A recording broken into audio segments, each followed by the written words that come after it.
यह एक ऐसी दुनिया है जहाँ पैसों की कोई वैल्यू नहीं, यहाँ टाइम ही सब कुछ है। यहाँ अगर आपको कोई चीज खरीदनी है तो आपको उस चीज के बदले अपनी जिंदगी का कुछ टाइम देना पड़ेगा, तब जाकर आप उस चीज को खरीद पाएंगे। लेकिन इस दुनिया में एक अच्छी जिंदगी गुजारने के लिए आपके पास टाइम का होना भी जरूरी है, क्योंकि यहाँ जब किसी इंसान की एज 25 साल तक पहुँच जाती है तो उस इंसान के हाथ पर 1 साल का टाइम स्टार्ट हो जाता है। जिस पल काउंटडाउन 0 हुआ उसी पल वह इंसान खत्म। अमीरों के पास इतना टाइम था कि वह 1000 साल की जिंदगी भी जी सकते थे। अमीरों ने खुद के लिए एक अलग दुनिया बना ली थी जहाँ वो लोग एक सुकून भरी जिंदगी गुजार रहे थे, लेकिन वहीं दूसरी तरफ गेटो सिटी में रहने वाले गरीब लोग दिन रात मेहनत करके खुद के लिए टाइम कमाते थे, नहीं तो उनकी जिंदगी खत्म हो जाएगी। इन्हीं गरीबों की बस्ती में विल नाम का एक लड़का रहता था जिसकी घड़ी में सिर्फ 23 घंटे ही बचे थे। विल अपनी मॉम के साथ रहता था। अब क्योंकि 25 साल के बाद उम्र रुक जाती है, इसीलिए उसकी माँ 50 साल की होकर भी बहुत जवान दिख रही थी। आज विल की माँ का 50वां जन्मदिन था। विल अपनी मॉम का बर्थडे सेलिब्रेट करने के लिए पिछली रात ओवर टाइम करके एक शैंपेन की बोतल लाया था। यह देखकर विल की मॉम बहुत खुश हो जाती है और वो विल से कहती है कि मैं अपने पोतों को देखना चाहती हूँ, तुम किसी लड़की को डेट क्यों नहीं करते? जिस पर विल जवाब देता है कि इन सब चीजों के लिए टाइम किसके पास है। विल की मॉम ने उससे कहा कि इलेक्ट्रिसिटी बिल और बैंक से लिया हुआ लोन कल की डेट तक मुझे क्लियर करना होगा, नहीं तो हमें फाइन पड़ सकता है। इसीलिए अब मैं जा रही हूँ और कल रात तक सभी बिल्स और बैंक के लोन्स जमा करवा कर वापस आऊंगी। उसने कहा कि मेरे पास सिर्फ 3 दिन का टाइम है। इलेक्ट्रिसिटी बिल और बैंक का लोन चुकाने में मेरे पास लगभग सारा टाइम खर्च हो जाएगा, इसीलिए कल शाम को तुम जरूर बस स्टॉप पर मेरा इंतजार करना, ताकि मेरा सारा टाइम खत्म होने से पहले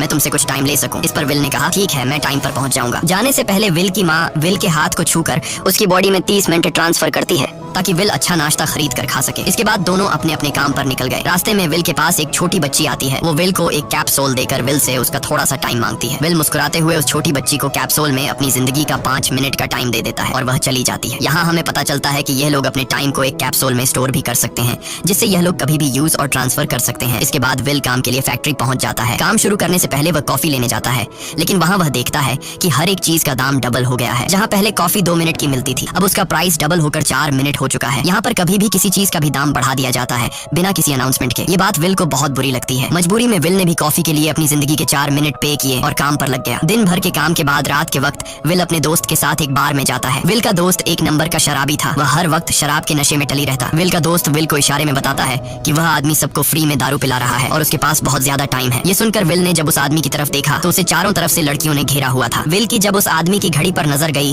तो उस आदमी के पास 116 साल का टाइम था। ये देखकर विल समझ जाता है कि यह आदमी ग्रीनिच सिटी से है, क्योंकि गेटो सिटी में लोगों के पास ज्यादा से ज्यादा 2 दिन का टाइम होता है। विल उस आदमी के पास आया और उसे वार्न करने लगा कि यहाँ पर तुम्हें नहीं होना चाहिए था। यहाँ चोरों का खतरा है, ये लोग तुम्हें मारकर तुम्हारा टाइम चुरा लेंगे, इसलिए जल्दी से यहाँ से निकल जाओ। लेकिन वो आदमी विल की बातों को सीरियस नहीं लेता और उसे इग्नोर करके ड्रिंक करने लग जाता है। तभी उस बार में फोर्टिस नाम का एक गैंगस्टर अपने ग्रुप के साथ आया, जिसे देखकर सारे लोग बाहर निकल भागे। दरअसल यह शहर के सबसे बड़े गुंडे हैं जो लोगों से जबरदस्ती टाइम चुराते हैं। विल का दोस्त विल को पकड़ कर ले जाने लगा, लेकिन विल ने जाने से इनकार कर दिया और वहाँ एक कोने में छिपकर सब कुछ देखने लगा। फोर्टिस उस अमीर आदमी से उसका सारा टाइम लूटने आया था। फोर्टिस उस अमीर आदमी को चैलेंज करता है कि चलो पंजा लड़ाते हैं और जो हारेगा वह अपना सारा टाइम जीतने वाले को दे देगा। ये टाइम फाइट आर्म रेसलिंग की तरह थी, जिसमें 2 लोगों को एक दूसरे की कलाई पकड़नी होती थी। जिस भी इंसान की कलाई नीचे होती थी उसका टाइम घटने लगता था और वो टाइम उस आदमी के हाथ में ट्रांसफर होने लगता था जिसकी कलाई ऊपर होती थी। इस तरह जीतने वाला इंसान सारा टाइम उस दूसरे आदमी से अपनी बॉडी में स्टोर करके उसे मार देता।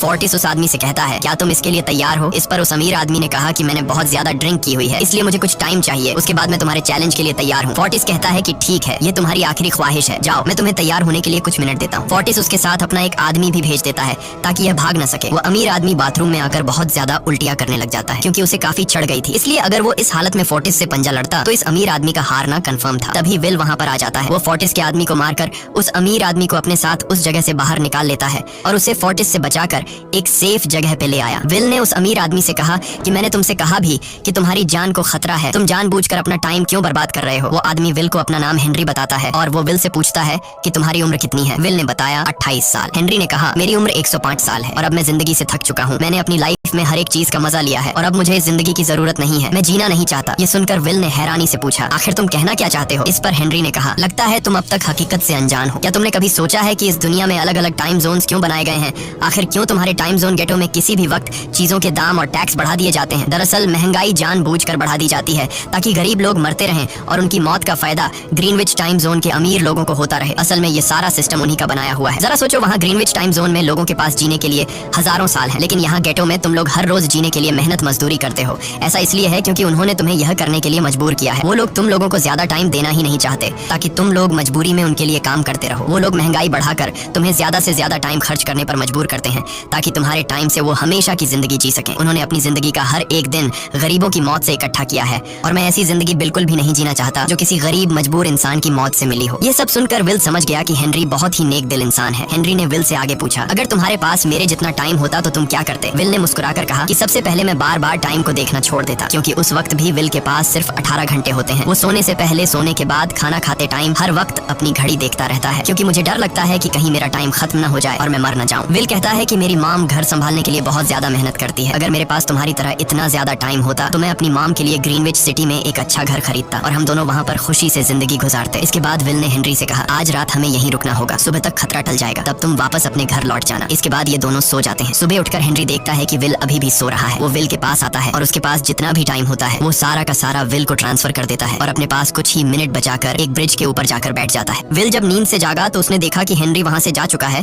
तभी हमेशा की तरह नींद से जागने के बाद विल ने अपनी घड़ी में नजर डाली। विल की घड़ी में 116 साल ऐड हो चुके थे। यह देखकर उसकी आंखें खुली की खुली रह गईं। उसे लगा कि वो अभी भी नींद में है और सपना देख रहा है। इसी दौरान विल की नजर विंडो पर पड़ी जिस पर लिखा था, मेरा टाइम बर्बाद मत करना। वो समझ जाता है कि हेनरी ने मुझे अपना सारा समय दे दिया है। तभी विल ने हेनरी को दूर एक ब्रिज के किनारे पर बैठे देखा। विल जल्दी से हेनरी की तरफ भागा, लेकिन अब बहुत देर हो चुकी थी क्योंकि हेनरी के पास अब बस कुछ ही सेकंड्स बचे थे और थोड़ी देर बाद वो एक झटके से मरकर ब्रिज से नीचे पानी में गिर गया। विल को हेनरी की मौत का बहुत ज्यादा दुख होता है। अब विल के पास 116 साल की जिंदगी थी और वो समझ जाता है कि अगर मैं यहाँ पर रहा तो लोग समझेंगे कि हेनरी को इसी ने मारा है। विल जल्दी से अपने दोस्त के पास जाता है। विल का दोस्त विल के हाथ में इतना सारा टाइम देखकर शॉक रह जाता है, जिसके बाद विल ने अपने दोस्त को दोस्ती की खातिर 10 साल का टाइम दिया। ये देखकर विल का दोस्त उसका दिल से शुक्रिया अदा करता है। विल कहता है कि यहाँ रहना मेरे लिए अब ठीक नहीं, क्योंकि इतने ज्यादा टाइम को देखते हुए मेरा टाइम छीनने के लिए कोई भी मुझे मार सकता है। अब मैं अपनी माँ के लिए ग्रीनविच सिटी में एक अच्छा सा घर खरीद सकता हूँ और वहाँ पर एक सेफ लाइफ गुजारूंगा। जिसके बाद विल अपने दोस्त को गुड बाय कहकर वहाँ से निकल जाता है और सीधा उस बस स्टॉप पर जाकर माम का इंतजार करने लगता है, जहाँ 2 दिन पहले उसकी माम ने उससे कहा था कि मैं इलेक्ट्रिसिटी का बिल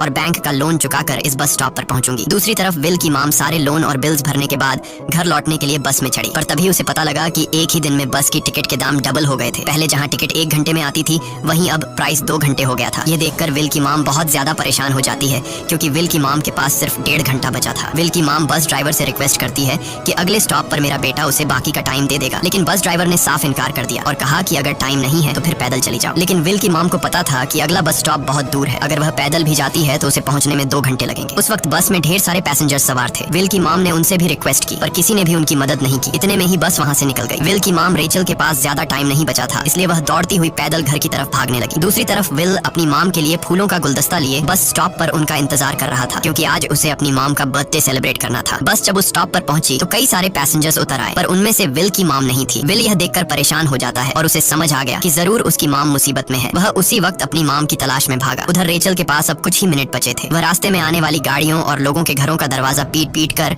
उनसे थोड़ा समय उधार मांग रही थी, लेकिन कोई भी उसकी मदद करने को तैयार नहीं था। इधर विल जब कुछ दूर गया तो उसे उसकी माम दौड़ती हुई नजर आ गई। अपनी माम को भागते हुए देख विल समझ गया कि उनके पास ज्यादा टाइम नहीं है। वह अपना हाथ आगे करके तेजी से उनकी तरफ दौड़ने लगा। उधर रेचल के पास अब सिर्फ 10 सेकंड्स ही रह गए थे। वह भी पूरी तेजी से विल की ओर भाग रही थी, लेकिन जैसे ही रेचल अपने बेटे विल के पास पहुंची उसका टाइम खत्म हो जाता है और वह मर जाती है। यह देखकर विल को बहुत दुख होता है, क्योंकि उसने अपनी माम के लिए क्या कुछ नहीं सोचा था। वह चीख चीख कर रोने लगा। अगली सुबह तक हेनरी की डेड बॉडी टाइम कीपर्स को मिल चुकी थी। ये टाइम कीपर्स वहाँ पर इन्वेस्टिगेशन करते हैं। आज की दुनिया में टाइम कीपर्स होते थे जो पुलिस की तरह थे। इन टाइम कीपर्स का काम भी क्राइम को रोकना होता है। टाइम कीपर्स के ऑफिसर रेमंड ने उस जगह में अच्छी तरह से जांच की, लेकिन उसे कोई भी क्लू नहीं मिला। तभी रेमंड की नजर उस ब्रिज के पास लगे सीसीटीवी कैमरा की तरफ गई। वह सीसीटीवी फुटेज चेक करने सीसीटीवी रूम के लिए निकल पड़ा। दूसरी तरफ विल समझ चुका था कि उसकी मॉम की मौत के लिए ग्रीनिच में रहने वाले अमीर लोग ही जिम्मेदार हैं, जिन्होंने गेटो शहर के लोगों को एक एक सेकंड का मोहताज बना दिया है। अब विल उनसे बदला लेने ग्रीनिच की तरफ निकल पड़ा और यहाँ से होती है असल कहानी शुरू। ग्रीनविच सिटी में एंटर होने के लिए विल को 1 साल का टाइम खर्च करना पड़ा और ग्रीनिच सिटी जा पहुंचा। वहाँ जब विल ने अमीर लोगों का लाइफस्टाइल देखा तो उसकी आंखें खुली की खुली रह गईं। वहाँ लोगों के पास इतना टाइम था